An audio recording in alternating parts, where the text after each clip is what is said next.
भवानी शंकरो वन्दे श्रद्धा विश्वासरूपिणो याभ्यां विना न पश्यन्ति सिद्धस्वान्तास्तमेश्वरम् वन्दे बोधमयं नित्यं गुरुं शङ्कररूपिणीं यमाश्रितो हि वक्रूपी चन्द्र सर्वत्र वन्दिते सीतारामगुणग्राम पुण्य अरण्याविहारिणो वन्दे विशुद्धविज्ञानो कवीश्वर कपीश्वरो उद्भवस्थितिसंहारकारिणीं क्लेशहारिणीं सर्वश्रेयस्करीं सीतां नतो अहं रामवल्लभाम् यन्मायावशिवरात्रीष्वमखिलं ब्रह्मादिदेवासुरा यत्तत्सत्त्वा तदमृषयं भाति सकलं रज्जुययाहिर्ब्रह्मः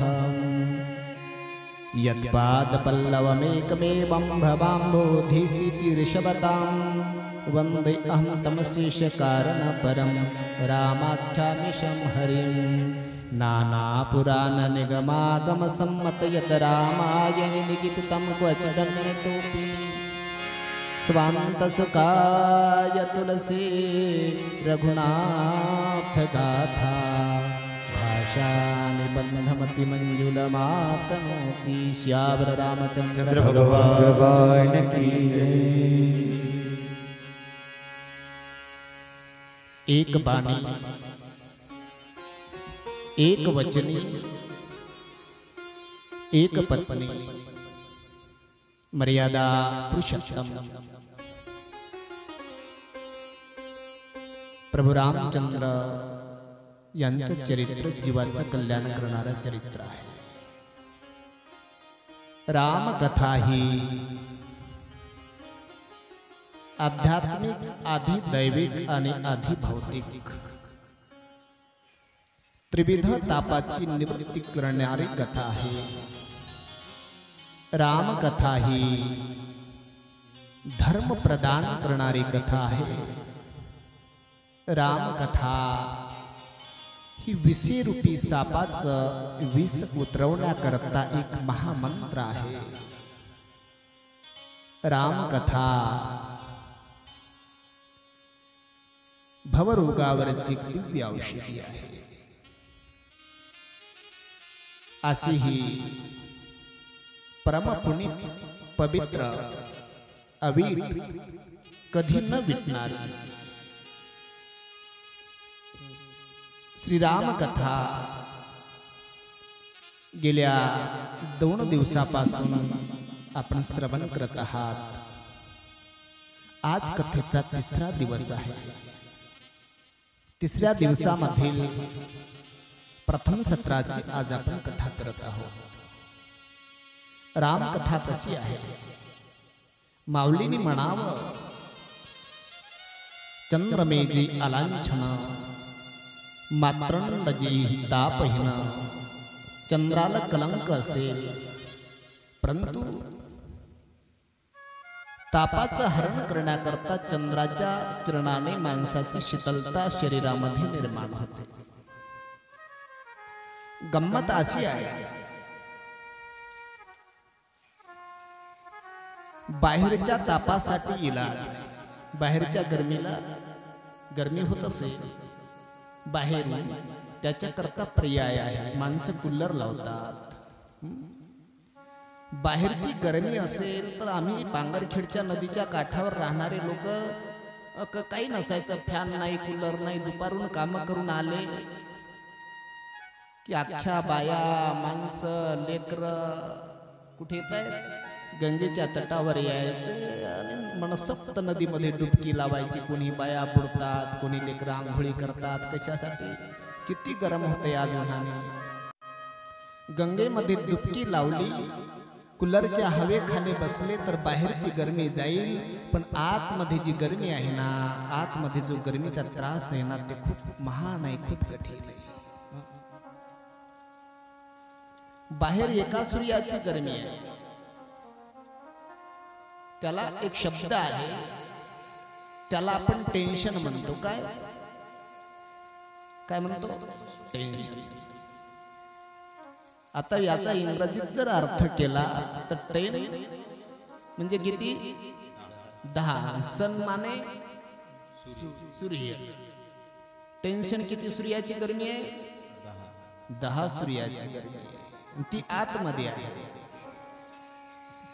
ग्रामीण भागामध्ये बाया म्हणतात, बाई आग लागली, रान जळताना जग पाहत पण मन जळताना कोणीच पाहत नाही, असं म्हणतात की नाही? मनाची पेटलेली आग विझवण्यासाठी रामकथा आहे.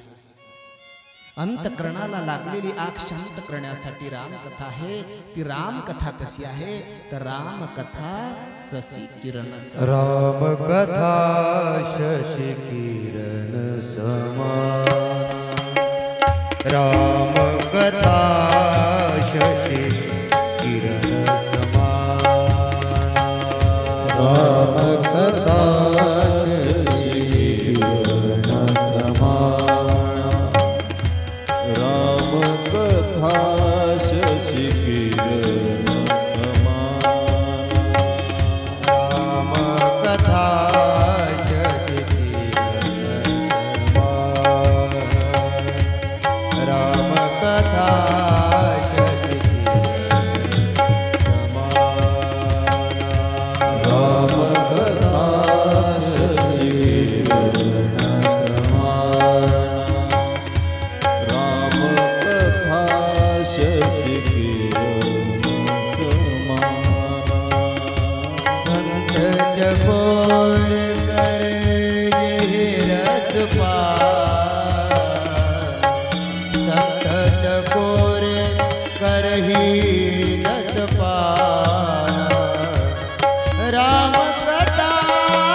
राम कथा शशी किरण समान संत चकोर करही जेहि पाना राम कथा शशी किरण समान.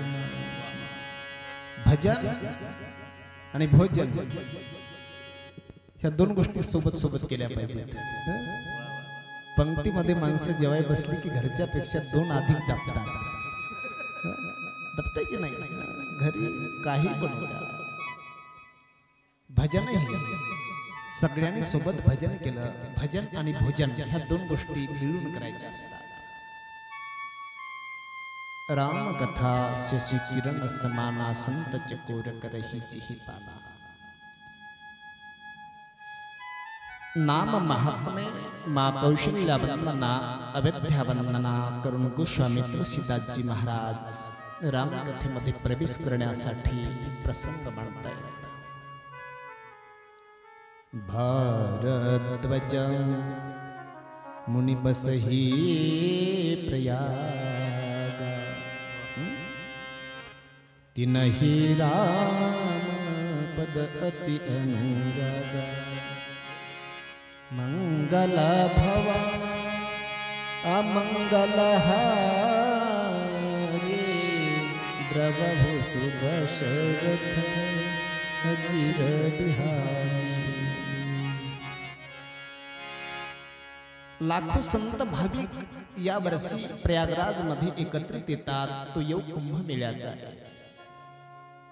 त्या भूमीमध्ये कोण्या ठिकाणी प्रयागराजच्या भूमीमध्ये एक महात्मा थांबतायत। महात्मा आहेत, संत आहेत। भरद्वाज मुनी बसही प्रयागा। प्रयागराजच्या भूमीमध्ये कुटिया आहे। कुटिया नाम आश्रम। तिनही राम पद अति अनुराग। अनुराग नाम प्रीती प्रेम आसक्ती। त्यांचं प्रभूच्या चरणावर खूप प्रेम आहे। कुणाचं? भरद्वाज मुनीचं।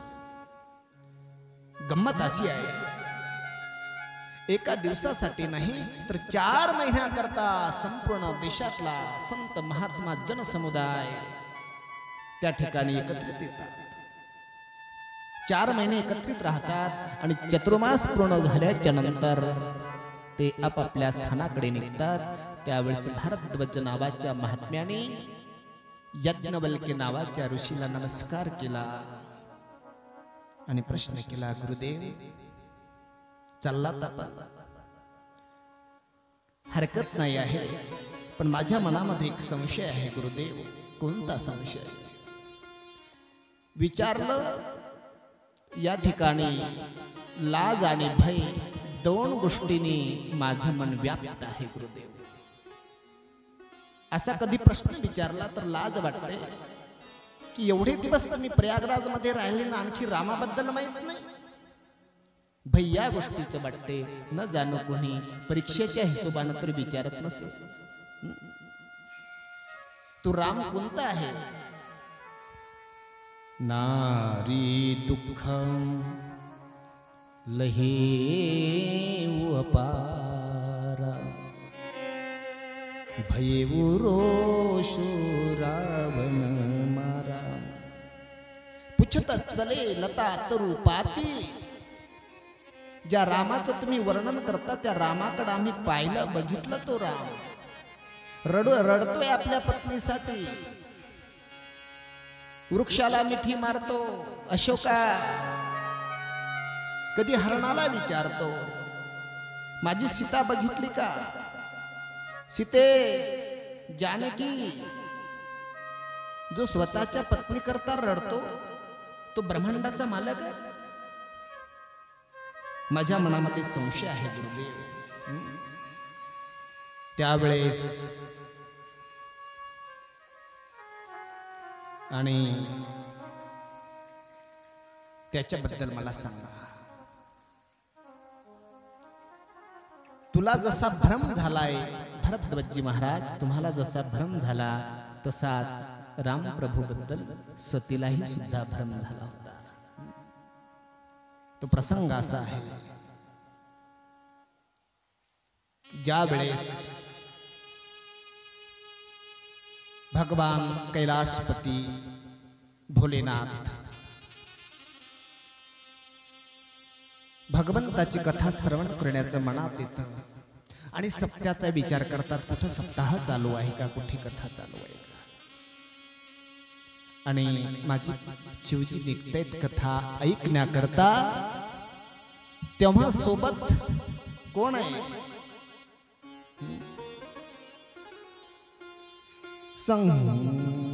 संग सती जग जननी भवानी पूजे से अखिलेश्वर जानी। मंगल भवन मंगलहारी प्रभु सुदर्शन अजिर बिहारी ओ राम सिया राम जय जय राम राम सिया राम जय जय मंगल भवन मंगलहारी प्रभु सुदशरथ अजिर बिहारी मंगल भवन मंगलहारी प्रभु सुदशरथ अजिर बिहारी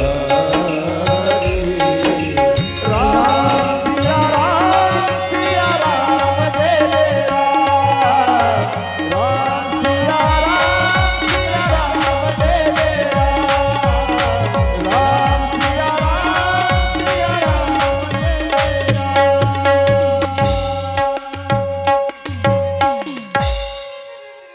जय जय राम कथा श्रवण करण्याकरता भगवान महादेव कैलासपती कैलास पर्वतावरून खाली येतात. कथा ऐकायची नाही. कुठे आहेत भगवान? कैलास पर्वतावर आहे. कथा ऐकण्यासाठी कुठे येतात? खाली येतात. कथा ऐकायचीच जर असेल तर माणसाने खाली येण्याची गरज आहे. कथा ऐकायची ना तुम्हाला, खाली या. खाली या म्हणजे कशी खाली या? तसं आपलं खालीच येणं चालू आहे. पांगरखेड्यातून कथा ऐकण्यासाठी कुठे येतो आपण? खाली येतो. हे खाली येणं नाही आहे. कसे खाली या? मी गावचा पाटील आहे, मी आमदार आहे, मी खासदार आहे, याचा त्याग करा, तुम्ही खाली या. बघा, लहान होण्यात एक वेगळी मजा आहे बालाजी महाराज. पडण्याची भीती कुणाला? जो वर गेला त्याला. मग पडण्याची भीती असेल तर म्हणून वर जायचे प्रयत्न करायचे नाही, खालीच राहायचं. म्हणजे पडण्याचा धोका तरी जीवनात होणार नाही. पडण्याचा धोका तरी टळेल की नाही? पडला ते मरायला गेला, धोका टळेल. खाली या. कथा ऐकायची ना, खाली या. दोघही पती पत्नी निघतात, पण सती खाला आली नाही. सती म्हटली, मी किती मोठ्या घरची लेक आहे, दक्षाची कन्या आहे मी. आणि गेल्याच्या नंतर गंमत अशी झाली, जिथे कथा ऐकायला गेले, आता तुम्ही कथा ऐकायला आले, तुम्ही पाया पडू नका. पण नेम तुम्हाला कसा वाटतो? मी तुमच्या पाया पडावं का तुम्ही माझ्या पडलं पाहिजे? तुमच्या मनाने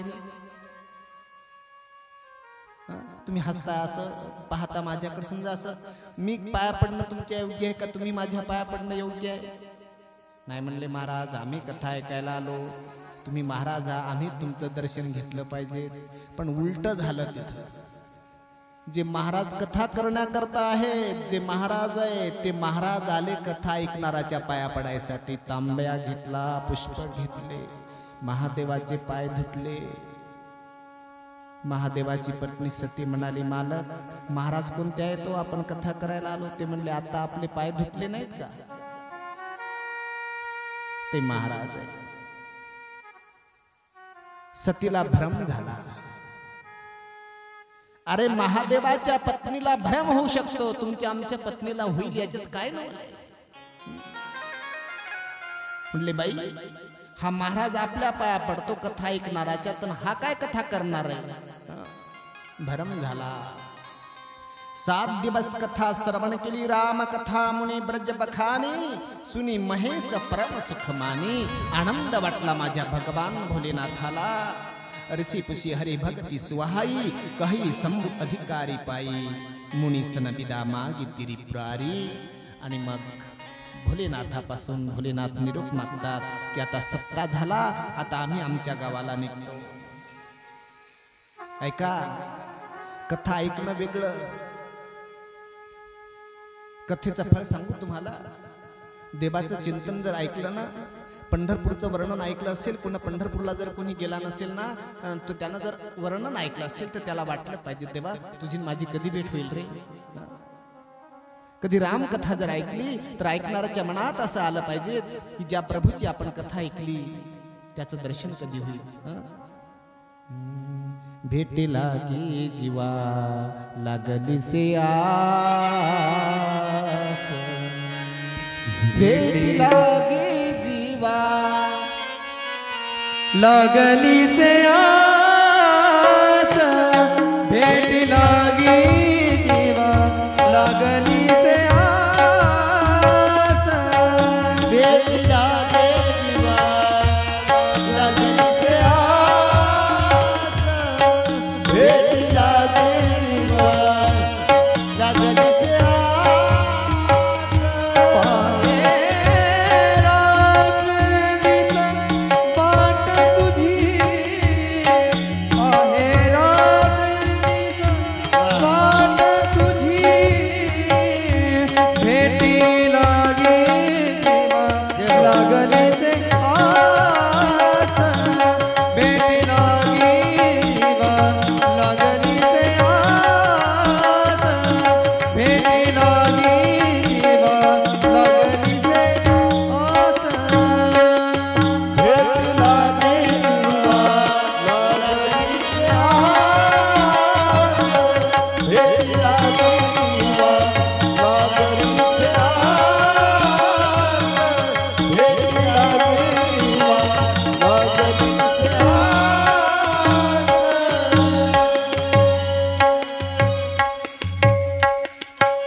भेटी लागी जीवा लागली से आस, पाही रात्रंदिस वाट तुझी, भेटी लागी जीवा. असं कुणाला वाटत होतं? महाराजाला नाही, महादेवाला वाटू लागलं, हे प्रभू तुम्ही आले वाटतं, मृत्यू लोकामध्ये जन्म घेतला, प्रभू तुमची आमची भेट कधी होणार? हृदय विचारत जात हर के ही विधि दर्शन होई, गुप्त रूप अवतरीऊ प्रभु गए जान सब कोई. सगळं कळतं त्याला. गंमत सांगेल तुम्हाला, कुणी प्रश्न केला भगवान गौतम बुद्धांना की देव आहे का? ते म्हटले हो. कोण म्हटले? म्हटले कुणा कुणाला देव पाहिजे ते आपल्याकडे लिस्ट कर, उद्या देव येणार आहे. उद्या आपल्या सप्ताहामध्ये साक्षात महादेव येणार आहेत, कुणाला काय पाहिजे ते लिहून द्या. सगळ्या लोकांनी चिठ्ठ्या केल्या. कुणा सांगितलं मुलीला मुलगा पाहिजे चिठ्ठीवर, उद्या देव येतात नाही इथं. कुणी सांगितलं बोरला पाणी पाहिजे, कुणी सांगितलं घर बांधणं झालेलं पाहिजे. चिठ्ठ्याचं पोतडं भरलं माधव महाराज. सगळ्या लोकांच्या चिठ्ठ्या, समस्या समस्या निवारण, उद्या देव येणार आहे. पांगरखेड्यात कुणाला काय लागतंय ते सांगा. सगळ्या चिठ्ठ्याचं पोत उडलं खाली. एक तर चिठ्ठी नाही निघली की मला देव पाहिजेत म्हणून. जोपर्यंत देवाची अपेक्षा करत नाही ना तोपर्यंत देव भेटणं शक्य नाही. गेलेल्या लेकराची आई जशी वाट पाहते तशी कधी देवाची वाट पाहिली? रात्र झाली, मोटरसायकल घेऊन गेला, आला नाही आतापर्यंत, रात्रभर जागी राहिली, तशी कधी देवाची वाट पाहिली? अरे त्या पद्धतीने जर माझ्या प्रभूची वाट पाहिली ना तो खूप दयाळू आहे. यदि नाथ का नाम दया निधि है, ओ दया तो करेंगे कभी ना कभी. दुख हारी हरे दुखिया जन के, दुख क्लेश हरेंगे कभी ना कभी. त्याची वाट पाहिल्याच्या नंतर तो भेटतो. माझ्या राम प्रभूचं दर्शन माझ्या भगवान भोलेनाथांना झालं. पण दर्शन असं झालं की माझ्या प्रभूच्या नेत्रात अश्रू आहे, दोन्ही डोळ्यातून अश्रू आहेत, रडत आहेत. लक्ष्मण पुढे आवाज देतात, भाभी सीते जानकी. अगदी पागल सारखी अवस्था. आणि मग माझ्या महादेवाने नमस्कार केला, हात जोडली दोन्ही. सोबत पत्नी होती.